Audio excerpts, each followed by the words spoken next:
नमस्कार दोस्तों, आज हम बात कर रहे हैं एक ऐसे पहाड़ी इलाके की, एक ऐसे हिली एरिया की जो न सिर्फ हरियाली से भरपूर है बल्कि चारों ओर झील, झरनों और पहाड़ों से घिरा है। हरियाली से भरपूर चाय बागानों और रहस्यमय वादियों के लिए मशहूर नीलगिरी पर्वतमाला का एक ऐसा पहलू भी है जिसका ताल्लुक भारतीय सेना से है।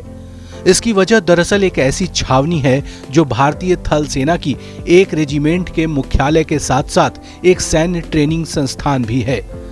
दिलचस्प बात यह है कि भारतीय सेना के कई वरिष्ठ अफसर इस छावनी को एक पिकनिक पोस्टिंग या सैर सपाटे वाले तबादले की तरह मानते हैं। तो अगर आपने इस चैनल को अब तक सब्सक्राइब नहीं किया है तो तुरंत सब्सक्राइब कर लें, और अगर आपको ये वीडियो पसंद आता है तो लाइक्स और कमेंट करना बिल्कुल न भूलें।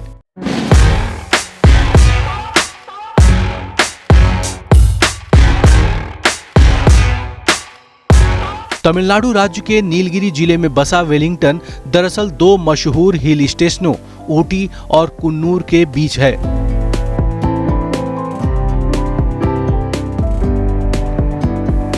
मद्रास रेजिमेंट का मुख्यालय होने के अलावा ये भारतीय सेना के महत्वपूर्ण शिक्षा और ट्रेनिंग संस्थानों में से एक भी है, लेकिन भारतीय इतिहास के साथ गहरे संबंधों के बावजूद आज भी लोग इसे बहुत कम जानते हैं। ऐतिहासिक दस्तावेजों के मुताबिक शुरुआती दौर में वेलिंगटन टोडा और बड़गा आदिवासियों का डेरा हुआ करता था। दक्षिण भारत में लड़े गए कई जंगों में सेना के छिपने के लिए तब ये एक मुनासिब जगह मानी जाती थी। सन 1799 में चौथे आंग्ल मैसूर युद्ध के बाद टीपू सुल्तान की सल्तनत मैसूर पर जब अंग्रेजों का कब्जा हुआ तो नीलगिरी भी इनके अधीन हो गया। ठंडे और खुशनुमा मौसम की वजह से अंग्रेज यहाँ बसने लगे। एक तरफ उत्तर भारत में शिमला और अल्मोड़ा और पूर्व में दार्जिलिंग जैसे हिल स्टेशन अंग्रेजी अधिकारियों के बीच लोकप्रिय हो रहे थे, तो दूसरी तरफ मालाबार में मुन्नार और मैसूर के निकट कुर्ग के साथ ऊटी और उसके आसपास के इलाके दक्षिण भारत में हिल स्टेशन की कमी को पूरा कर रहे थे। इस दौरान भारत के ज्यादातर हिस्सों पर ब्रिटिश ईस्ट इंडिया कंपनी का राज हो चुका था। दक्षिण में अपनी सैन्य शक्ति को मजबूत बनाने के लिए अंग्रेजों ने मद्रास की सेना के लिए ब्रिटेन से और सिपाही बुलाए थे, लेकिन इन सिपाहियों को दक्षिण भारत की गर्मी और उमस की आदत नहीं थी। तब उन्हें ऐसे इलाके की आवश्यकता थी जहां गोरे सैनिकों को कुछ दिनों तक रखा जा सके। इस सेनेटोरियम के लिए सबसे पहले त्रिचुरापल्ली को चुना गया, लेकिन बाद में उन्हें आदिवासियों का कस्बा जकातल्ला ज्यादा पसंद आया और सन 1830 के दशक में अंग्रेजी हुकूमत की मुहर लगते ही यहां उनकी छावनी बननी शुरू हो गई। सन 1847 में जकातल्ला में सेनेटोरियम बन चुका था और अंग्रेजी अफसरों को ट्रेनिंग भी दी जाने लगी थी।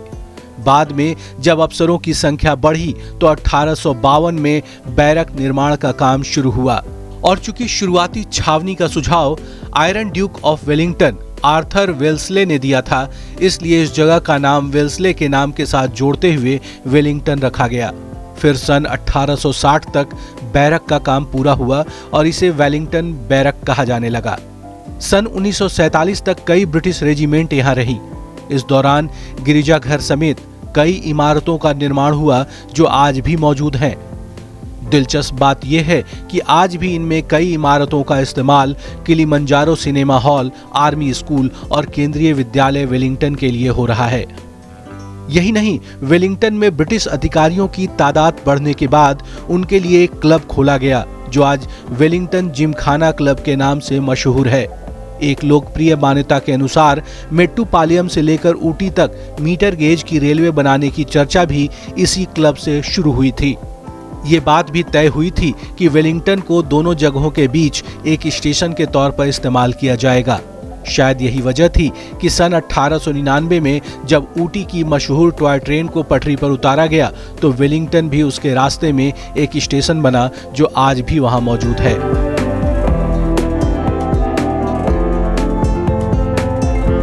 पहले और दूसरे विश्व युद्ध के दौरान वेलिंगटन ब्रिटिश सेना की रेजिमेंटों के ठहरने, हथियार और रसद सामग्री रखने के काम आया। लेकिन जब भारत आजाद हुआ तब वेलिंगटन के इतिहास में 2 नए अध्याय दर्ज हुए। पहला, जब नवगठित भारतीय थल सेना के तहत मद्रास रेजिमेंट की स्थापना हुई, तब इसका रेजिमेंटल सेंटर या मुख्यालय वेलिंगटन को बनाया गया। और दूसरा, यहाँ डिफेंस सर्विसेज स्टाफ कॉलेज बनाया गया, जहाँ सैन्य अधिकारियों को उच्च पदों के लिए तैयार किया जाता है। DSSC या स्टाफ कॉलेज के नाम से लोकप्रिय इस स्थान की शुरुआत सन 1905 में आर्मी स्टाफ कॉलेज के तौर पर देवलाली में हुई थी, जो महाराष्ट्र में है। ये वो दौर था जब ब्रिटिश इंडियन आर्मी में सैन्य अधिकारियों को उच्च पदों के लिए तैयार करना था। इसके बाद इस कॉलेज को वर्तमान पाकिस्तान के क्वेटा में ले जाया गया था। जब सन 1947 में भारत का विभाजन हुआ, तब सेना हथियारों और संसाधनों के विभाजन का मुद्दा भी सामने आया, जिसमें सैन्य संसाधन भी शामिल थे। अंग्रेज अधिकारियों ने अपनी जांच में ये पाया कि सेना के 46 ट्रेनिंग संस्थान भारत में थे और 7 पाकिस्तान में। इसमें क्वेटा का आर्मी स्टाफ कॉलेज भी था। जनसंख्या के अनुपात के लिहाज से छात्रों की बड़ी तादाद, सैन्य अफसर और संसाधन भारत के हिस्से में आए और आर्मी स्टाफ कॉलेज की लाइब्रेरी पाकिस्तान को मिली। नए भारत में सैन्य अफसरों के लिए ट्रेनिंग संस्थान की आवश्यकता के मद्देनजर कर्नल SD वर्मा ने कई जगहों का मुआयना किया। तभी उनकी नजर वेलिंगटन पर पड़ी। उनका ये मानना था कि भौगोलिक रूप से वेलिंगटन एक उपयुक्त इलाका था, जो नीलगिरी की पहाड़ियों के साथ ही कोयम्बटूर के मैदानी इलाके और मैसूर के जंगलों से घिरा था। फिर इसके आसपास ऊटी और पायकारा जैसी महत्वपूर्ण झीलें भी थीं। 2 महत्वपूर्ण बातें और भी थीं कि एक तो क्वेटा की तरह ये दूर दराज क्षेत्र में था, दूसरा ये कि अंग्रेजों के यहाँ से जाने के बाद कई इमारतें वीरान हो गई थीं, जिनका इस्तेमाल नए ट्रेनिंग संस्थान के लिए किया जा सकता था। जब कर्नल वर्मा के सुझाव पर वेलिंगटन में एक नए ट्रेनिंग संस्थान के बीज बोए जा रहे थे, उसी दौरान उनको इस योगदान के लिए ब्रिगेडियर का बड़ा पद मिल गया और वो इस संस्थान के पहले कमांडेंट बनाए गए। अप्रैल 1948 में यहाँ पहला कोर्स शुरू हुआ। इस कोर्स की मियाद 20 दिन थी और इसमें कुल 50 भारतीय सैन्य अफसर थे, जिनमें से 46 थल सेना और 2 अफसर नौसेना और वायुसेना के थे। इसका मुख्य उद्देश्य था अफसरों को वरिष्ठ पदों और विभिन्न परिस्थितियों के हिसाब से आत्मनिर्भर और काबिल बनाया जा सके। साथ ही सेना के 3 अंगों के बीच एक तालमेल भी कायम किया जा सके। थल सेना प्रमुख TN रैना और वायुसेना प्रमुख H मुलगांवकर ने यहीं से ट्रेनिंग हासिल की थी। चंद बरस बाद यहाँ कोर्स की अवधि बढ़ती गई। आज यहाँ 1 साल तक की ट्रेनिंग होती है। उसके बाद यहाँ के कोर्स में विदेशी अफसरों के साथ कई भारतीय सरकारी गैर सैन्य अफसर भी शरीक होने लगे। सन 1964 में वेलिंगटन बैरक का नाम मद्रास रेजिमेंट के पहले भारतीय कर्नल जनरल MS नागेश के नाम पर श्री नागेश बैरक रख दिया गया।